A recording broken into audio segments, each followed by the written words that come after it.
And we're back to talk about something that demands our full attention. This is a summarized recap in case you missed the live stream from last night. As soon as the live ended, BBC had blocked it worldwide for the Prince Andrew clips. I did chop it up and re-upload, but it's definitely not the same, missing those key portions. In a tragic turn of events, Virginia Giuffre, who is one of the most critical witnesses and survivors in the Jeffrey Epstein case, reportedly ended her own life. We have some breaking news for you. Virginia Giuffre, a woman who accused both Prince Andrew and Jeffrey Epstein of sexual abuse, has taken her own life. Her family confirmed her death in a statement to NBC News. It reads, "It is with utterly broken hearts that we announce that Virginia passed away last night at her farm in Western Australia. She lost her life to suicide after being a lifelong victim of sexual abuse and sex trafficking. Virginia was a fierce warrior in the fight against sexual abuse and sex trafficking. She was the light that lifted so many survivors. In the end, the toll of abuse is so heavy that it became unbearable for Virginia to handle its weight." Ms. Giuffre alleged she was trafficked by Mr. Epstein to have sex with Prince Andrew as a teenager. She sued the Duke of York for sexual abuse in August 2021, but settled out of court in 2022. Prince Andrew repeatedly denied the claims. Just like Epstein himself, and the other accused, Jean-Luc Brunel. There are many who don't believe it happened the way they say it did, and I'm not sure I do either. Virginia wasn't just another name in the headlines. She was the lighthouse in the storm. She was the one who refused to be silenced. The one who stood toe-to-toe with some of the most powerful and protected men on this planet. Her bravery cracked the illusion wide open, showing the world that human trade and exploitation isn't just a fringe conspiracy. It's an organized operation at the highest levels. This is everything. The only solace for me is that when a group of people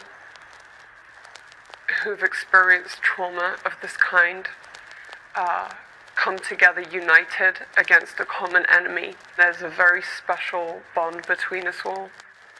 A painful bond shared among these 6 women sitting together for the first time for an exclusive interview with NBC News. I find it very comforting to be here. Marika Chartouni, Anushka DeGiorgio, and Rachel K. Benavidez sharing their stories about Epstein for the first time on television. I think the nature of this kind of abuse means that you're conditioned to be silent, to be isolated, secretive, and shameful. I feel like, it was a big game for him. And we were the pieces of his game. And you're like, I'm just not going to say anything because that's what he told me to do. The women all have familiar stories of grooming, promises, and then sexual assault. I can relate to pretty much every person sitting here next to me. In 2009, Virginia filed one of the first major civil lawsuits against Jeffrey Epstein. She had accused him of essaying her as a teen and providing her as a gift to other powerful men. Virginia Roberts Giuffre says Epstein associate Ghislaine Maxwell recruited her one summer when she was working as a locker room attendant at Mar-a-Lago. In her first broadcast interview, Virginia tells NBC News what she has previously alleged in court filings, that Epstein directed her to also have sex with a number of powerful men, among them Britain's Prince Andrew. He was an abuser. He was a participant. This lawsuit wasn't just personal. It cracked open Epstein's entire operation, forcing documents, depositions, and witness statements into public records that the system had fought hard to bury. Virginia's early testimony showed the world how Epstein recruited girls through promises of modeling careers, education, and money, only to trap them into a cycle of abuse. It was both empowering and infuriating to know that the person who I needed to hear those words is not here to hear them. I was recruited at a very young age from Mar-a-Lago and entrapped in a world that I didn't understand, and I've been fighting that very world to this day, and I won't stop fighting. I will never be silenced. until these people are brought to justice.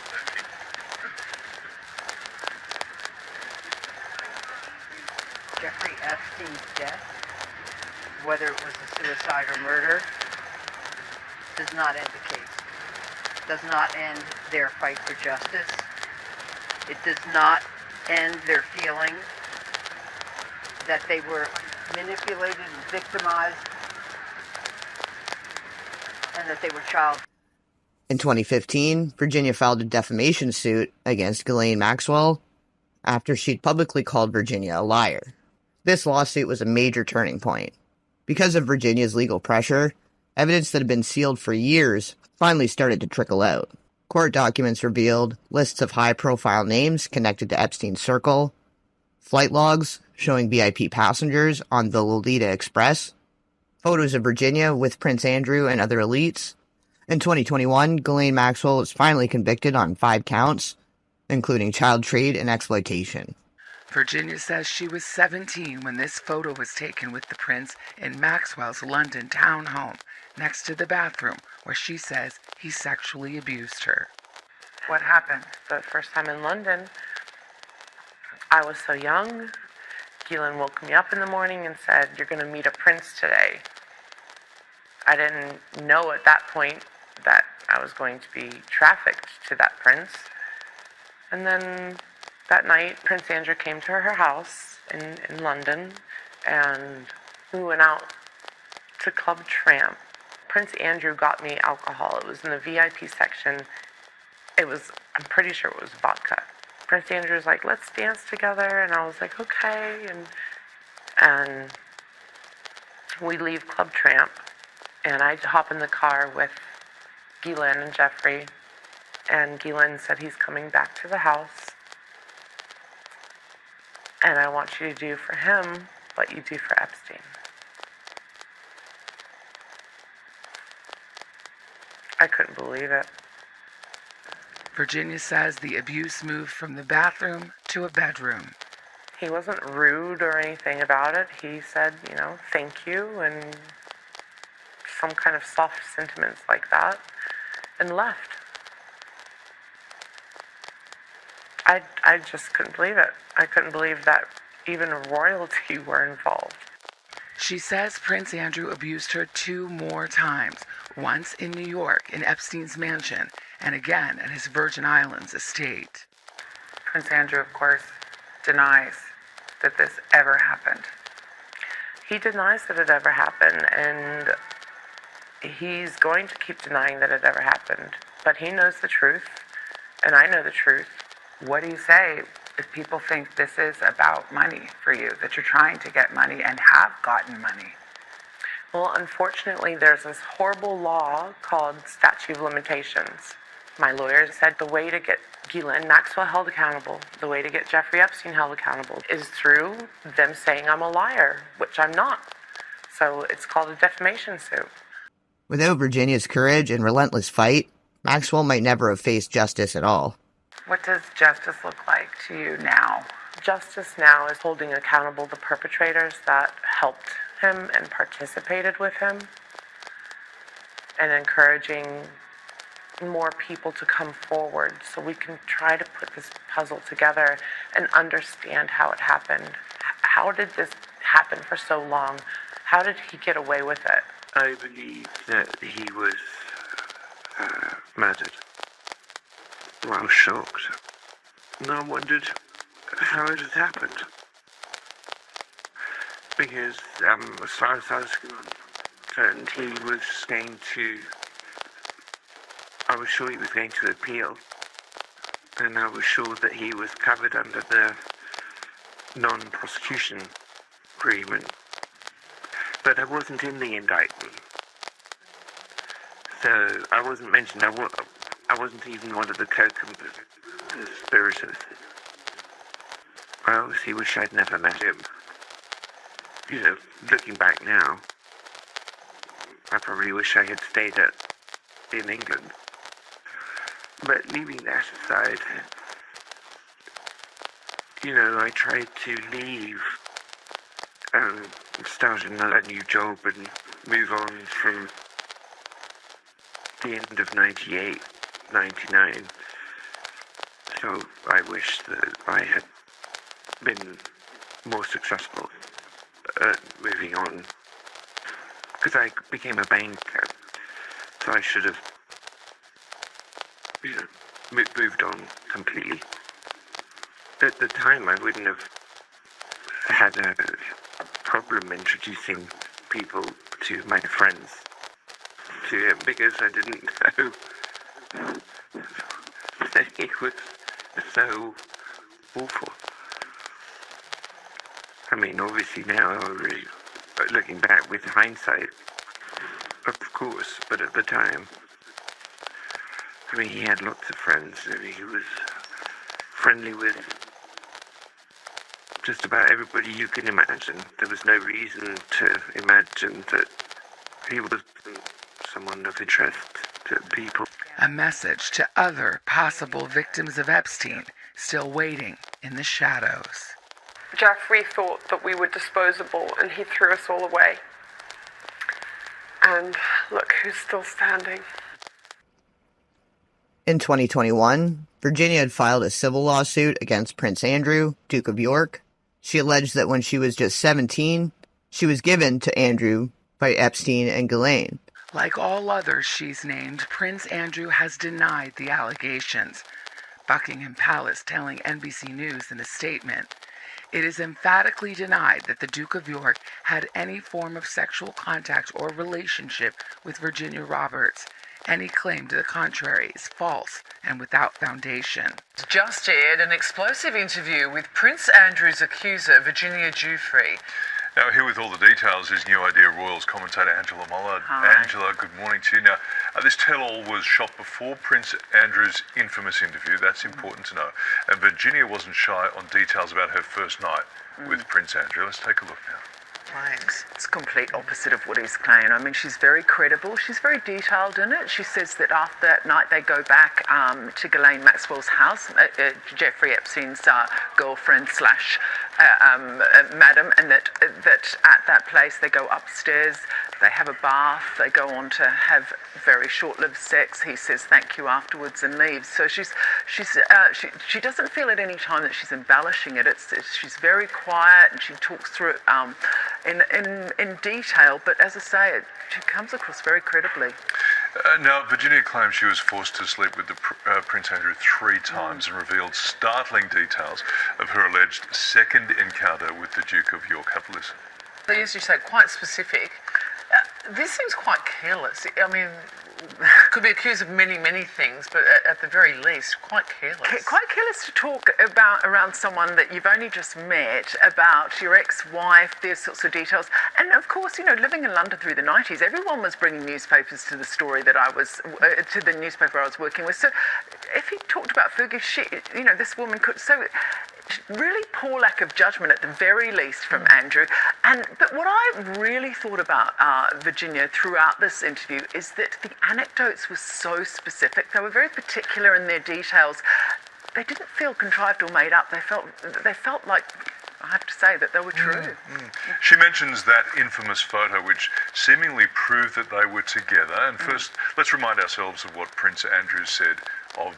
Okay, but Virginia has a recollection. In fact, she says that the photograph, on the back of the photograph, because this is in the days, obviously, when you had to get them developed, that there's a date on the back of that photograph, and it's the 13th of March 2001, which was 2 days after she asked them to take the photo of her with Andrew. This was after they'd been to the nightclub and they went back to Ghislaine Maxwell's house, and that photograph was taken. What's also interesting is that Andrew's people didn't start investigating or looking at whether this photograph was fraudulent until just recently, whereas it came out in 2015. They didn't start looking at it then. So it's only as the allegations have gained more momentum that the palace has actually gone, it's even suggested that it might have been fraudulent. fraudulent. There was no suggestion of fraudulence at the time. So the interview made mention of some inconsistencies in Virginia's story, and she admits that her memory may be just a little bit foggy. Can she afford to be inaccurate at any point here? Because there's a lot of people looking at this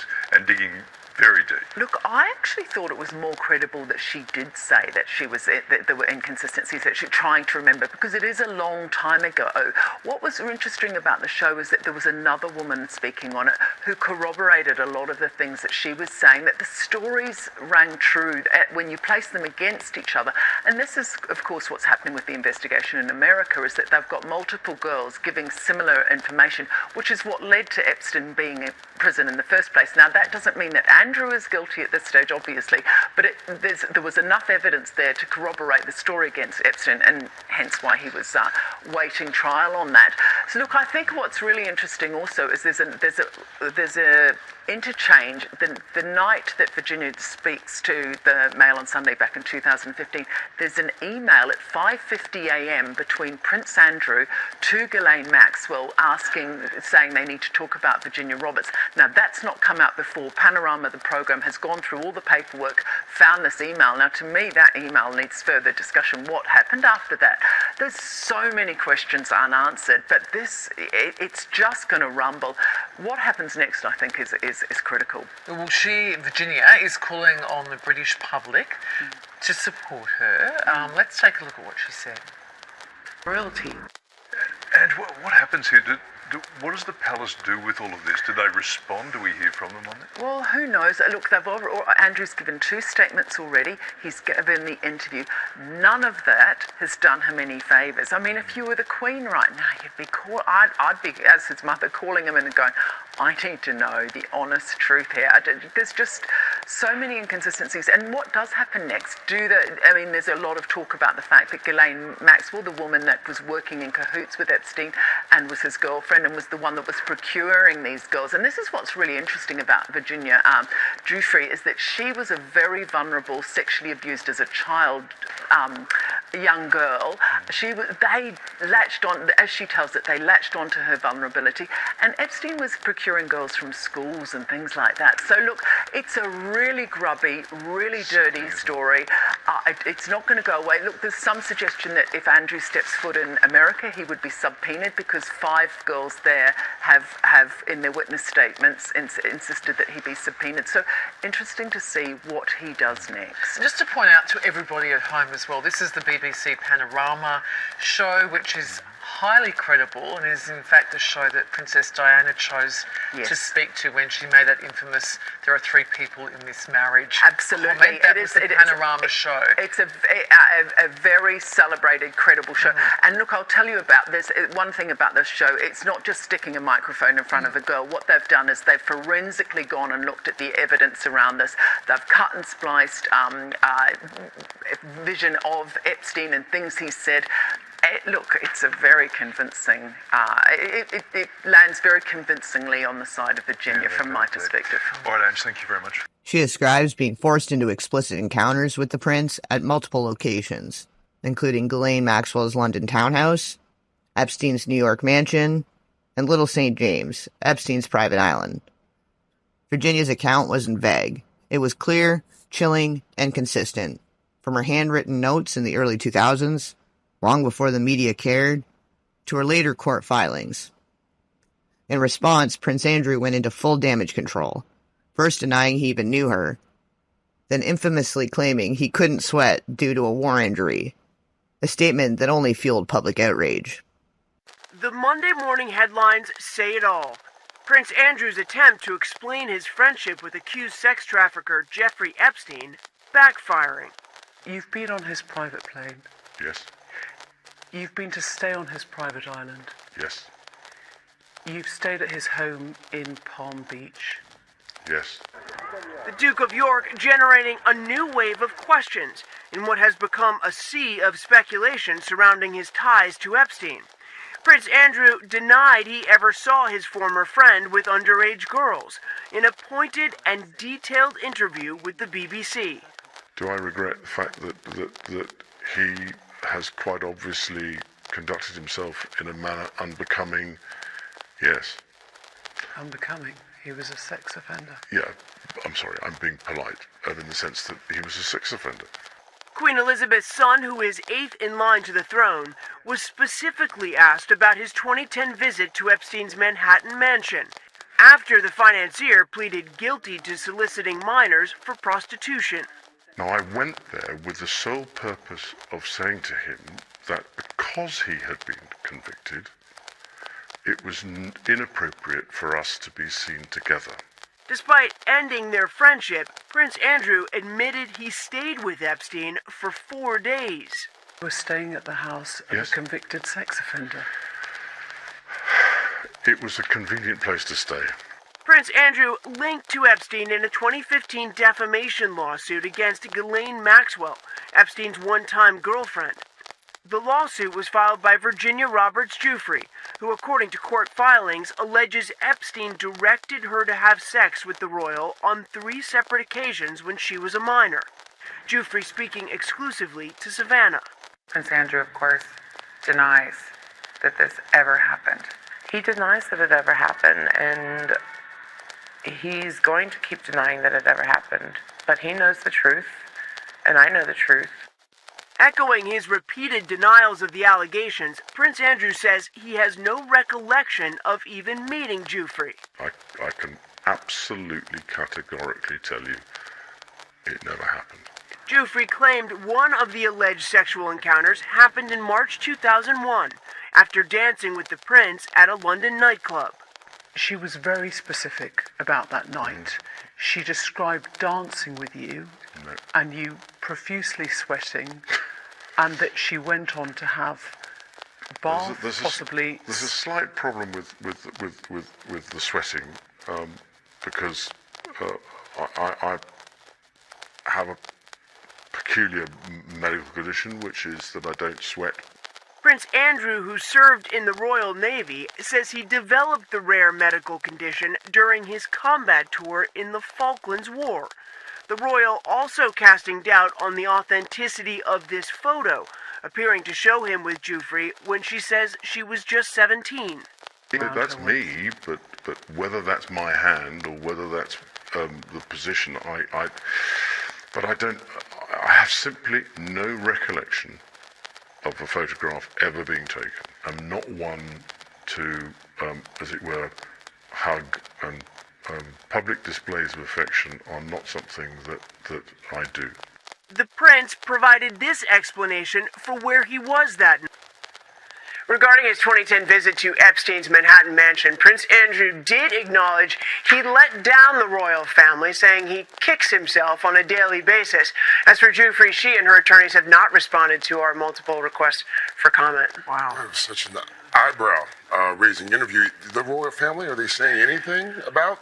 Well, the Queen knew about this interview, but they haven't made any public comment. His ex-wife, Sarah Ferguson, has called him, quote, a true gentleman. But also, guys, this comes as reports that 2 weeks ago, a public relations person working for Prince Andrew resigned because he didn't want him to conduct this interview. So how's it being received overseas? I mean, not well, and you can imagine the British tabloids have launched into it. The furor over it does not seem to be settling down today.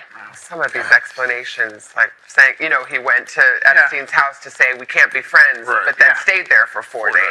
Right. It just doesn't. There are a lot of people scratching their heads. If that's the explanation, you don't go to break up with someone and then stay there and have a dinner party as well. Rather than face trial, Prince Andrew settled out of court in February of 2022, reportedly paying Virginia around $12 million. No real admission of guilt, no remorse, no real justice. Just money to make the problem disappear. Virginia also named Jean-Luc Brunel, a French modeling agent and one of Epstein's closest associates, as another of her abusers.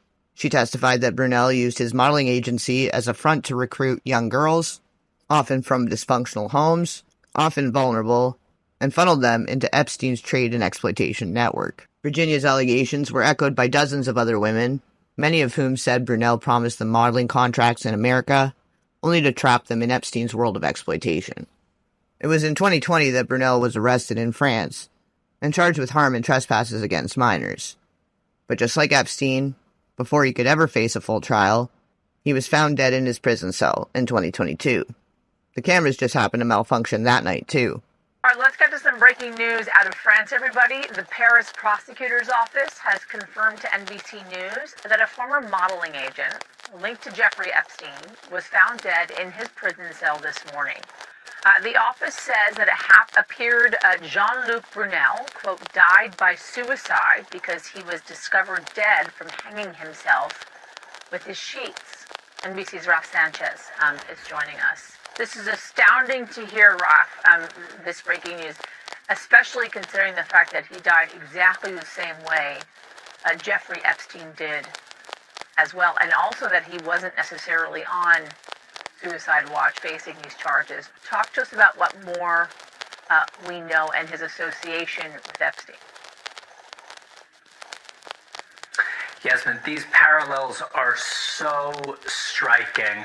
Here's what we know. French authorities say Brunel was found in his prison cell at 1:30 a.m. this morning in a prison in the south of Paris.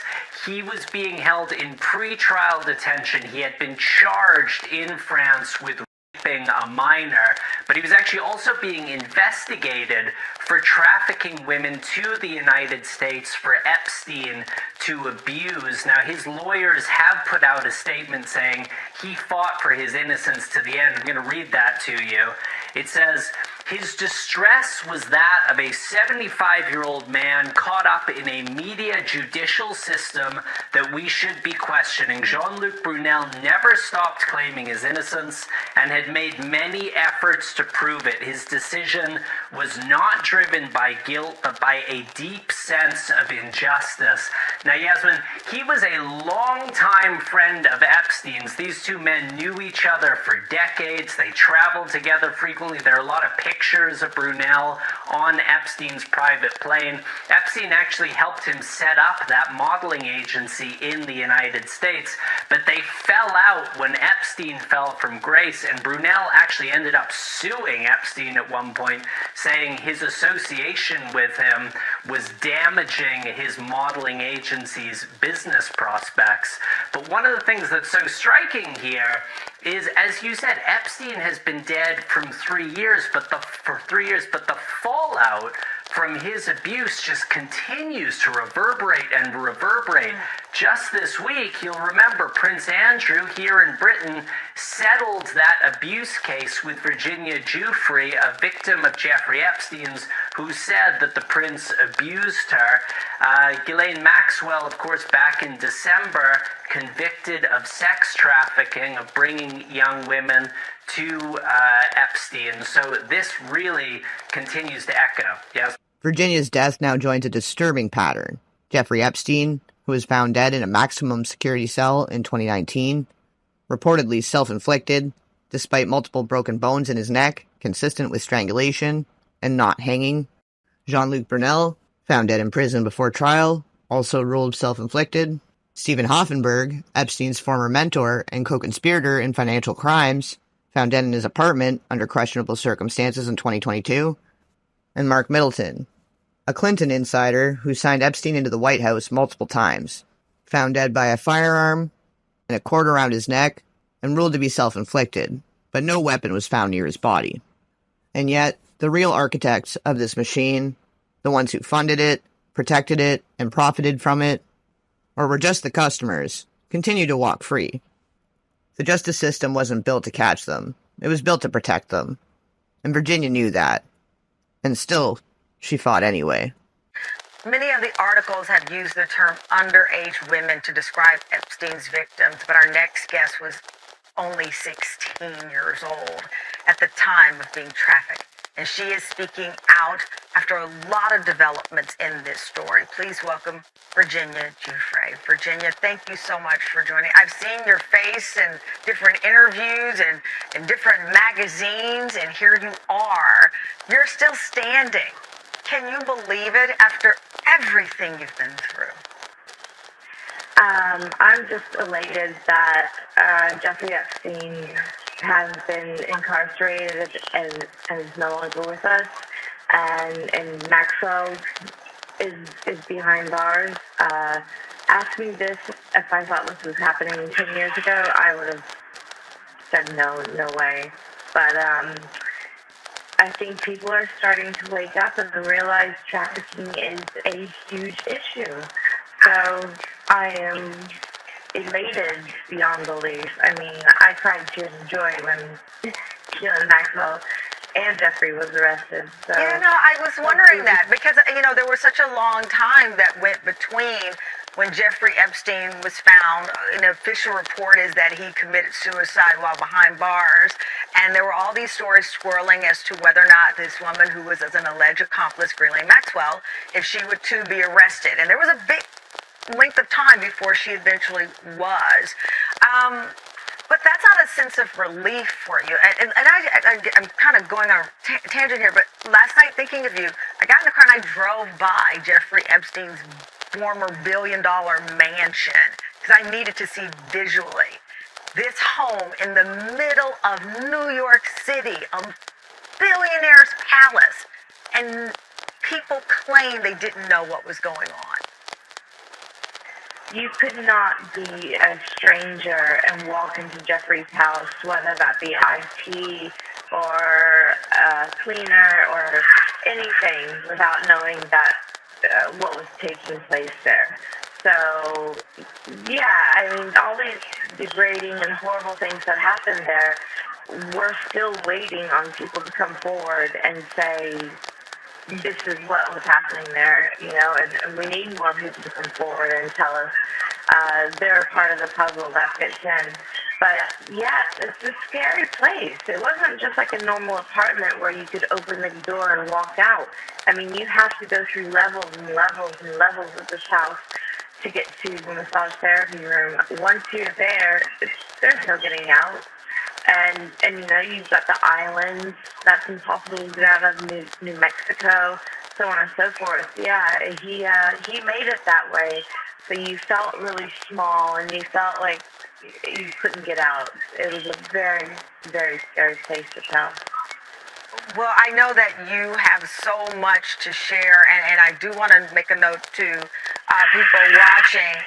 If they want more information on Virginia's organization, Victims Refuse Silence, go to our website. But before you go from me, Virginia, I have to say, what do you think happens next here with this story?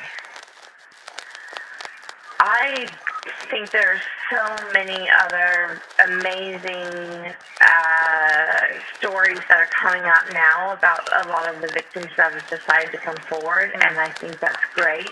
But I think we also have to stick to the ball and continue to remember Jeffrey and Ghislaine did not operate alone. Marika, thank you for joining us. I know you researched and acted as basically your own private detective.